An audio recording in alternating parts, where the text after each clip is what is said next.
মৰমৰ ছাত্ৰ ছাত্ৰীসকল আটাই মৰম লবা হওক। আজি তোমালোকৰ বাবে মই শংকৰদেৱ শিশু নিকেতনৰ তৃতীয় শ্ৰেণীৰ আমাৰ পৰিৱেশ পাঠটো, এই পাঠটো তোমালোকৰ সমাজ বিজ্ঞানৰ পাঠ্যপুথিৰ প্ৰথম পাঠ। এই পাঠটোৰ প্ৰশ্নোত্তৰখিনি তোমালোকক দিবলৈ ওলাইছোঁ। আশা কৰোঁ আটায়ে মন দি শুনিবা আৰু বুজিবলৈ চেষ্টা কৰিবা। লগতে তোমালোকে যদি তোমালোকৰ ভিডিঅ'টো কিবা কামত আহে বুলি ভাবা তেতিয়াহ'লে লাইক কৰিবলৈ নাপাহৰিবা। যদি কিবা ক'ব লগা থাকে তোমালোকে কমেণ্ট দিবা। আৰু যিসকলে মোৰ চেনেলটো ছাবস্ক্ৰাইব কৰি লোৱা নাই সেইসকলে মোৰ চেনেলটো ছাবস্ক্ৰাইব কৰি ল'বা, কাৰণ এতিয়াৰ পৰা মই তোমালোকৰ ক্লাছ 3 আৰু 4ৰ্থ শ্ৰেণীৰ সমাজ বিজ্ঞান, হিন্দী আৰু ইংৰাজী পাঠ দিবলৈ সিদ্ধান্ত লৈছোঁ। গতিকে এইটো শিক্ষাবৰ্ষত তোমালোকে আগৰ পাঠবোৰৰ লগতে আগৰ শ্ৰেণীসমূহৰ লগতে এই তৃতীয় আৰু 4ৰ্থ শ্ৰেণীৰ পাঠো পাবা। সেই তৃতীয় আৰু 4ৰ্থ শ্ৰেণীৰ যিসকল অভিভাৱক আৰু ছাত্ৰ আছা তোমালোকে মোৰ এই চেনেলটো ছাবস্ক্ৰাইব কৰি ল'বা আৰু বেল আইকনটো চুই দিবা, যাতে মই নতুন পাঠ দিয়াৰ লগে লগে তোমালোকৰ তাত তাৰ ন'টিফিকেশ্যন যায় আৰু প্ৰথমেই তোমালোকে পাঠ দেখিবলৈ পোৱা। মই এটা কথা তোমালোকক কওঁ, মই যি 3টা বিষয় তোমালোকক পঢ়াম সেই 3টা বিষয়ৰ গৃহ শিক্ষকৰ তোমালোকৰ কোনো প্ৰয়োজন নাই।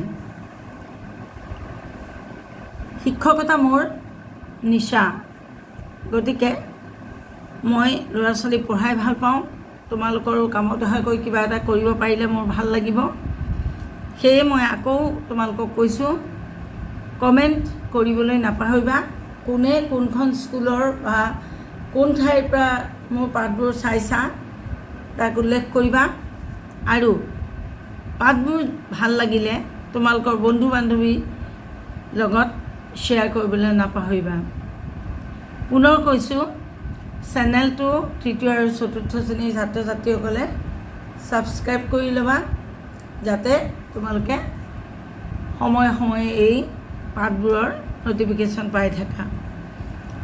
এতিয়া তেনেহ'লে আহা, সময় নষ্ট নকৰি আমি আমাৰ পৰিৱেশ সমাজ বিজ্ঞান তৃতীয় শ্ৰেণীৰ এই পাঠটো আমি পঢ়িবলৈ যাওঁ। প্ৰথম প্ৰশ্নটো আছে, পৰিৱেশ কাক বোলে? মানুহ, জীৱ জন্তু, ঘৰ দুৱাৰ, নদ নদী, পোক পতংগ আদিৰে ভৰা আমাৰ চাৰিওফালৰ অৱস্থাটোকে পৰিৱেশ বুলি কোৱা হয়। আমি আকৌ কৈছোঁ, মই অকণমান বুজাই দিবলৈ চেষ্টা কৰিছোঁ। আমাৰ চাৰিওফালে যি বস্তু দেখা, গছ গছনি, জীৱ জন্তু, পোক পৰুৱা, নদী, পুখুৰী, খাল, ডোং, এই আটাইবোৰ মিলি আমাৰ পৰিৱেশটো হয়। গতিকে পৰিৱেশ বুলিলে আমি মানুহ, জীৱ জন্তু, ঘৰ দুৱাৰ, নদ নদী আদিৰে ভৰা আমাৰ চাৰিওফালটোকে বুজি পাওঁ। দ্বিতীয় প্ৰশ্নটো আহিছে, সুখে শান্তিৰে থাকিবলৈ আমাৰ ঘৰুৱা পৰিৱেশ কেনেকুৱা হ'ব লাগে? ঘৰুৱা পৰিৱেশ ভালে ৰাখিবলৈ তুমি কি কি কৰিবা? প্ৰথমতে সুধিছে, সুখে শান্তিৰে থাকিবলৈ আমাৰ পৰিৱেশ কেনেকুৱা হ'ব লাগে, ঘৰৰ পৰিৱেশটো। উত্তৰত আমি লিখিব লাগিব, আমাৰ ঘৰুৱা পৰিৱেশ চাফ চিকুণ পৰিপাটি হ'ব লাগিব। পৰিয়ালৰ মানুহবোৰৰ ইজনৰ সিজনৰ প্ৰতি মৰম চেনেহ, শ্ৰদ্ধা আৰু সৎব্যৱহাৰ থাকিব লাগিব। তেতিয়াহে এখন ঘৰত শান্তি থাকে। যদি আমি ইজনে সিজনক শ্ৰদ্ধা নকৰোঁ, মৰম চেনেহ নকৰোঁ, তেতিয়াহ'লে আমাৰ মাজত হাই কাজিয়া হৈ থাকিব। হাই কাজিয়া হৈ থাকিলে কি হ'ব? আমাৰ পৰিৱেশটো নষ্ট হ'ব। সেয়ে উত্তৰটো হ'ব, আমাৰ ঘৰুৱা পৰিৱেশ চাফ চিকুণ পৰিপাটি হ'ব লাগিব। পৰিয়ালৰ মানুহবোৰৰ ইজনৰ সিজনৰ প্ৰতি মৰম চেনেহ, শ্ৰদ্ধা আৰু সৎব্যৱহাৰ কৰিব লাগিব। তাৰ দ্বিতীয় অংশটো আছে, ঘৰুৱা পৰিৱেশ ভালে ৰাখিবলৈ তুমি কি কি কৰিবা? প্ৰশ্ন এটা যেতিয়া দুটা ভাগত দিয়া হয়, তেতিয়া পিছৰ ভাগটো বেলেগ এটা পেৰাগ্ৰাফ কৰি লিখিব লাগে। এতিয়া এই পিছৰ অংশটোৰ উত্তৰটো চোৱা। ঘৰখনৰ পৰিৱেশ ভালে ৰাখিবলৈ নিজৰ কিতাপ বহি কাপোৰ কানি সঠিক ঠাইত থ'ব লাগিব। কাৰণ আমি আগতেই কৈছোঁ, ঘৰৰ পৰিৱেশ ভাল কৰিবলৈ আমি কি কৰিব লাগিব? পৰিপাটি হ'ব লাগিব, চাফ চিকুণ হ'ব লাগিব। গতিকে আমাৰ কিতাপ বহি কাপোৰ কানি আদি সঠিক ঠাইত থ'ব লাগিব। খেলা ধূলা কৰি হাত মুখ ধোৱা, নিৰ্দিষ্ট সময়ত শুই উঠা, পঢ়া শুনা কৰা আৰু আজৰি সময়ৰ বাহিৰে আন সময়ত আমি টিভি মোবাইল গেম আদিৰ পৰা আঁতৰত থাকিব লাগিব। এতিয়া এইখিনি যদি নকৰা, কিতাপ বহি সঠিক ঠাইত নোথোৱা, তোমালোকে চাফ চিকুণকৈ নাৰাখা, নিজে চাফ চিকুণকৈ নাথাকা, তেতিয়াহ'লে কি হ'ব? তোমালোকৰ মাহঁতে তোমালোকক ধমকি দিব, সেইবোৰ কাম কৰিবলৈ বাধ্য কৰাব। এইবোৰ কৰিবলৈ যাওঁতে আমাৰ মাজত হাই কাজিয়া কান্দা কটা এইবিলাক হ'ব, যিবিলাকে আমাৰ পৰিৱেশ নষ্ট কৰে। ঠিক তেনেদৰে তোমালোকে যেতিয়াই তেতিয়াই যদি টিভিৰ আগত বহি থাকা, মোবাইল ফোন চুই থাকা, তেতিয়াও তোমালোকৰ অভিভাৱকৰ বা ঘৰৰ জ্যেষ্ঠসকলৰ খং উঠিব। খং উঠিলে পৰিৱেশ নষ্ট হ'ব। সেইকাৰণে ঘৰৰ পৰিৱেশ ঠিকে ৰাখিবলৈ আমি কি কৰিব লাগিব? আমাৰ নিজৰ কিতাপ বহীবিলাক পৰিপাটিকৈ ৰাখিব লাগিব, নিজে চাফ চিকুণকৈ থাকিব লাগিব, খেলা ধূলা কৰি আহি হাত ভৰি ধুই সময়ত আমি খোৱা বোৱা কৰি সময়ত কিতাপৰ মাজত বহিব লাগিব, নিজৰ কাম কাজ ঠিকমতে কৰিব লাগিব, পঢ়া শুনা। আৰু আজৰি সময়ৰ বাহিৰে আমি টিভিৰ সন্মুখতো বহিব নালাগিব। আৰু মোবাইল ফোনৰ কথাটোতো মই কৈছোঁৱেই, মোবাইল ফোন তোমালোকে পৰাপক্ষত বৰ্জন কৰি থাকিবা। তাৰপিছত তৃতীয় প্ৰশ্নটো হ'ল, সামাজিক পৰিৱেশ ভালে ৰাখিবলৈ আমি কি কি কথাৰ ওপৰত গুৰুত্ব আৰোপ কৰা উচিত? সামাজিক পৰিৱেশ ভালে ৰাখিবলৈ আমি কি কৰিব লাগিব? সামাজিক পৰিৱেশ মানে কি? আমাৰ সমাজৰ যিটো পৰিৱেশ, নহয় জানো? সামাজিক পৰিৱেশ ভালে ৰাখিবলৈ আমি তলৰ কথাবোৰত গুৰুত্ব দিব লাগিব। সামাজিক মিলা প্ৰীতি, সমাজৰ মানুহবোৰে ইজনে সিজনক ভাল পাব লাগিব, মিলা প্ৰীতিৰে থাকিব লাগিব। অঞ্চলটো চাফ চিকুণ পৰিপাটিকৈ ৰাখিব লাগিব। তোমালোকে বাস কৰা ঠাইবিলাক, ওচৰ চুবুৰীয়া, ৰাস্তা পথ এইবিলাক চাফাকৈ ৰাখিব লাগিব। বিপদত পৰিলে এজনে আনজনক সহায় কৰিব লাগিব। ধৰি লোৱা কাৰোবাৰ ঘৰত বেমাৰ আজাৰ হৈছে, তেতিয়াও তুমি যিমানখিনি পাৰা সহায় কৰিব লাগিব। আৰু চতুৰ্থটো হৈছে সামাজিক অনুষ্ঠানবিলাক ভালকৈ ৰাখিব লাগিব। নামঘৰ, পুথিভঁৰাল এইবিলাক হৈছে সামাজিক অনুষ্ঠান, য'ত আমি গৈ সমূহীয়াকৈ বহোঁ। এই অনুষ্ঠানবোৰ সদায় যত্ন ল'ব লাগে, এইবোৰ ভালকৈ ৰাখিব লাগে। তাৰপিছৰ 4 নম্বৰ প্ৰশ্নটোত আছে, প্ৰাকৃতিক পৰিৱেশ ভাল কৰিবলৈ আমি কি কি কৰিব পাৰোঁ? প্ৰাকৃতিক পৰিৱেশ মানে গছ গছনি, নদ নদী এইবিলাক হ'ল আমাৰ প্ৰাকৃতিক পৰিৱেশ। এই প্ৰাকৃতিক পৰিৱেশটো ভাল কৰি ৰাখিবলৈ আমি কি কৰিব লাগিব? পথৰ কাষত, ঘৰ, বিদ্যালয় চৌহদ এইবিলাকত জন্মদিন বা অন্য কোনো উপলক্ষত আমি গছ গছনি ৰুব লাগিব। প্ৰাকৃতিক পৰিৱেশ যদি গছ গছনি নাথাকে, তেতিয়াহ'লে কি হ'ব? খৰাং হ'ব, গৰম হ'ব। গৰম হ'লে আমাৰ বায়ুমণ্ডল প্ৰদূষিত হ'ব, গৰম বেছি হ'ব, আমি শান্তিৰে বসবাস কৰিব নোৱাৰিম। সেইকাৰণে গছ গছনি ৰোপণ কৰাটো অত্যন্ত জৰুৰী কথা। তাৰপিছত পানী য'ৰ য'ৰ পৰা আমি পাওঁ, জান জুৰি, নদী, খাল বিল এইবিলাকত আমি জাবৰ চাবৰ পেলাব নালাগিব। তো পানীটো আমাৰ জীয়াই থাকিবৰ কাৰণে অত্যন্ত দৰকাৰী। গতিকে আমি যদি সেইবোৰ লেতেৰা কৰোঁ, তেতিয়া কি হ'ব?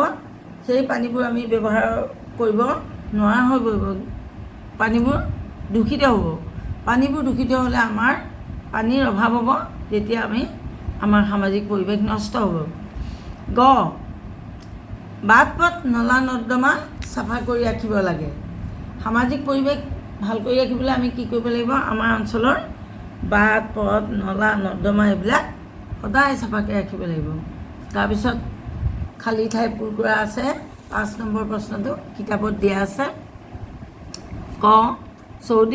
চৌদিশৰ পৰিৱেশ ভাল হ'লেহে আমি সুখে শান্তিৰে থাকিব পাৰোঁ। এই খালী জেগাডোখৰ ইয়াত হ'ব সুখে শান্তিৰে। খ আমি সকলোৱে পৰিৱেশ ভালে ৰখাৰ প্ৰতি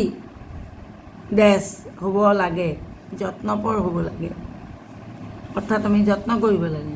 গ ঘৰৰ সকলোৱে যত্ন কৰিলেহে ঘৰৰ ভাল হ'ব, ঘৰৰ পৰিৱেশ ভাল হ'ব। ঘ সমাজত বাস কৰা সকলোৱে যত্ন কৰিলেহে সামাজিক পৰিৱেশ ভালে থাকিব। তাৰপিছত আহিলে শেষৰটো ফিল ইন দ্য ব্লেংকছ। চৰাই চিৰিকটি, বিভিন্ন পোক পৰুৱা, সাপ ভেকুলী আদিও আমাৰ পৰম বন্ধু, আমাৰ প্ৰকৃতিৰ পৰম বন্ধু। এতিয়া এইখিনিৰ উপৰিও এই পাঠটোৰ পৰা আমি আৰু কেইটামান প্ৰশ্ন আমাৰ ওলাব পাৰে। ইয়াত সম্ভাৱ্য অতিৰিক্ত প্ৰশ্নোত্তৰ পাঠৰ মাজৰ পৰা কোনবিলাক প্ৰশ্ন আহিব পাৰে তাৰ ওপৰতো মই অকণমান দি দিছোঁ। দুটা সামাজিক অনুষ্ঠানৰ নাম লিখা, বিদ্যালয় আৰু পুথিভঁৰাল। দ্বিতীয়, কোনবোৰ কামে প্ৰাকৃতিক পৰিৱেশ দূষিত কৰে, কোনবোৰ কামে প্ৰাকৃতিক পৰিৱেশটো লেতেৰা কৰে। 1 নম্বৰ, যধে মধে গছ গছনি কটা। 2 নম্বৰ, চৰাই চিৰিকটি জীৱ জন্তু বধ কৰা। আৰু 3 নম্বৰ, নৈ বিল আদি লেতেৰা কৰা। এইকেইটা কথা মনত ৰাখিবা। তাৰপিছত বৰষুণ আজিকালি কম হয়, হয়নে? বৰষুণ কম হয়। বৰষুণ কম হোৱাৰ কাৰণ কি? কিহৰ কাৰণে বৰষুণটো কম হয়? যধে মধে গছ গছনি কাটিলে আমাৰ চাৰিওফালৰ বায়ু গৰম হৈ পৰে আৰু ফলত বৰষুণ কমি যায়। যেতিয়া গছ গছনিবোৰ যধে মধে কাটে তেতিয়া কি হয়? বৰষুণ কম হয়। বৰষুণ কম হ'লে বায়ুমণ্ডল গৰম হৈ যায়, আৰু গৰম হ'লে আমাৰ মানুহৰ বায়ুমণ্ডল যেতিয়া গৰম হয় বৰষুণ কম হয় আৰু মানুহৰ বসবাসৰ অনুপযোগী হৈ পৰে। গতিকে সেইকাৰণে বৰষুণ কম হোৱাৰ কাৰণটো হৈছে যধে মধে গছ গছনি কটাটো। গছে বৰষুণ হোৱাত সহায় কৰে। তাৰপিছত 4 নম্বৰ, চৰাই চিৰিকটি পোক পৰুৱা সাপ ভেকুলী আদি কিয় আমাৰ পৰিৱেশৰ পৰম বন্ধু বুলি কোৱা হয়? চৰাই চিৰিকটি পোক পৰুৱা সাপ ভেকুলী আদিক আমাৰ পৰিৱেশৰ পৰম বন্ধু বুলি কোৱা হয় কাৰণ সিহঁতে আমাৰ পৰিৱেশটো নিৰ্মল কৰি ৰখাত সহায় কৰে। চৰাই চিৰিকটি পোক পৰুৱাই কি কৰে? আমাৰ পৰিৱেশটো নিৰ্মল কৰি ৰখাত সহায় কৰে, আৰু সেইকাৰণে সিহঁতক আমাৰ পৰিৱেশৰ পৰম বন্ধু বুলি কোৱা হয়। আজিৰ পাঠটো ইমানতে এৰিছোঁ।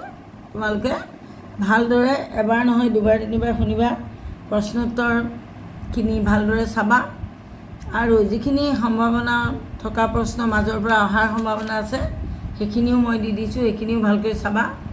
পুনৰবাৰ কৈছোঁ, ক্লাছ 3 আৰু 4 ল'ৰা ছোৱালীখিনিয়ে মোৰ চেনেলটো ছাবস্ক্ৰাইব কৰি ল'বা, আৰু তেতিয়া তোমালোকে নিয়মীয়াকৈ পাঠবোৰ পাই থাকিবা।